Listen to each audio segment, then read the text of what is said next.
Britain and its European partners have gone for super manoeuvrability, creating their own advanced strike plane, the Eurofighter Typhoon.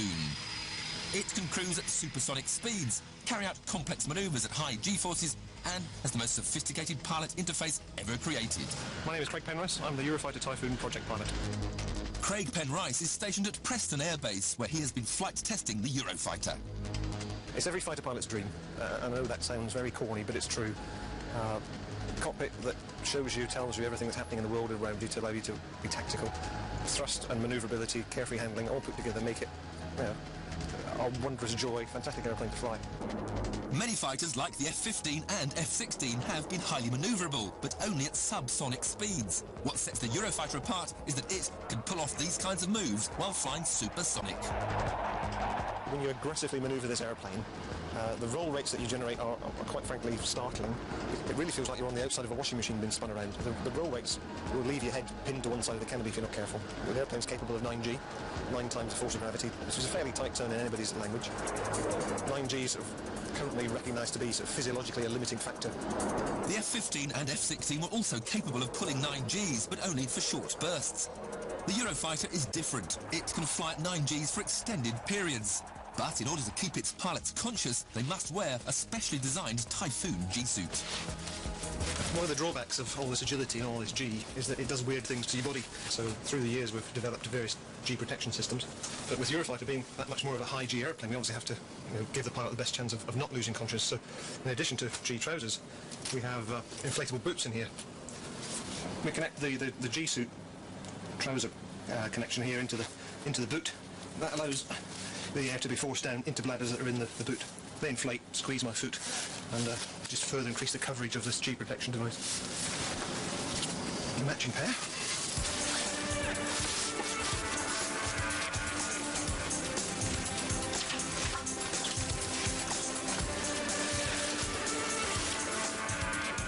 Slipping up, slightly unique, going from top to bottom, so that the zip doesn't slip down under the forces of gravity. It's already down there, keeping me in there. Flying helmet, providing impact protection, crash helmet, providing communications. We take this airplane to places that without this equipment you just simply wouldn't survive.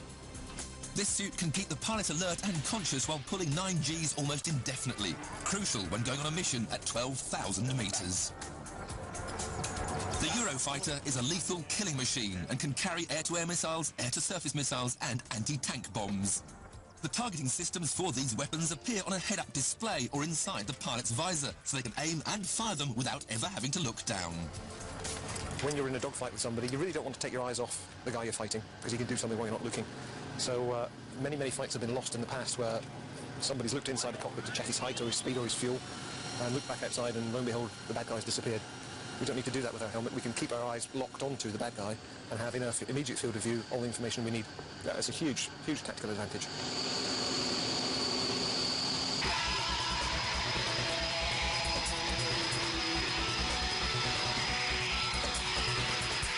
The Eurofighter's 2 engines generate a combined thrust of about 40,000 pounds, pushing it to a top speed of 2,125 kilometres an hour, almost twice the speed of sound.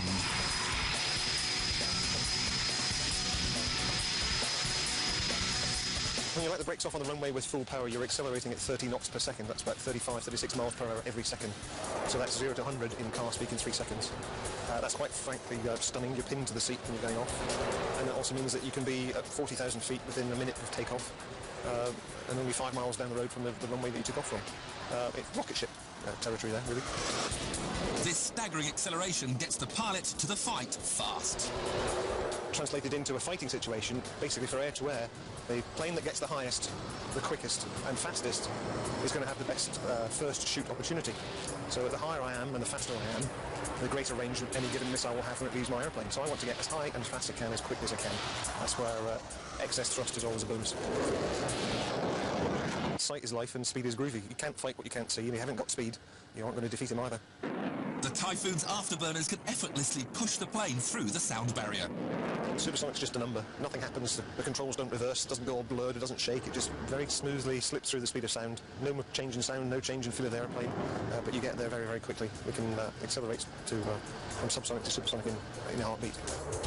Like the FA-22, the Eurofighter can maintain supersonic flight without its afterburners on, using supercruise.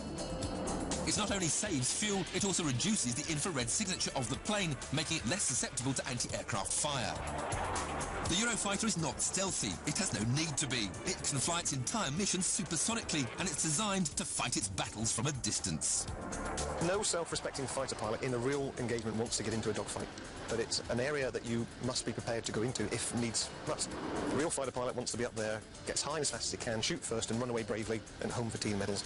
But there will be situations where a close identity or getting into a dogfight is required. So as well as the performance to get high and fast, you also have to have the ability to manoeuvre in a close-in dogfight. Like other modern strike planes, the Eurofighter has an inherently unstable design. It's built with a delta-shaped wing and two small canards on the front, the secret of its incredible manoeuvrability. To turn 20 tons of unstable metal into an agile fighter requires 3 computers which control the plane using a revolutionary software system called carefree handling. Carefree handling in the airplane simply means that I don't have a care in the world when it comes to manoeuvring my airplane. The flight control computers are constantly looking at what speed height I've got and will limit their response appropriate to the state the airplane's in. So I don't have to worry about exceeding any limit. The airplane will look after me. You simply point the airplane where you want it to go and let go of the stick and it will continue to going there forever and a day. If you put all the things together, such as carefree handling, the thrust from the engines and the performance of the airplane, you take so much of the workload away from the pilot, and he simply just has to manoeuvre in relation to the other airplane. You don't have to worry about the limits, you don't have to worry about anything else, you just get on and fight the fight. The Eurofighter is the ultimate strike plane, fast, manoeuvrable and deadly. It is the pinnacle of a development process that started with the F-15 some 30 years ago. The F-15 and other contemporary fighters that I've been lucky enough to fly are all very, very good airplanes. But anybody climbing into this airplane will be able to feel and experience a distinct advantage over any of these contemporary airplanes.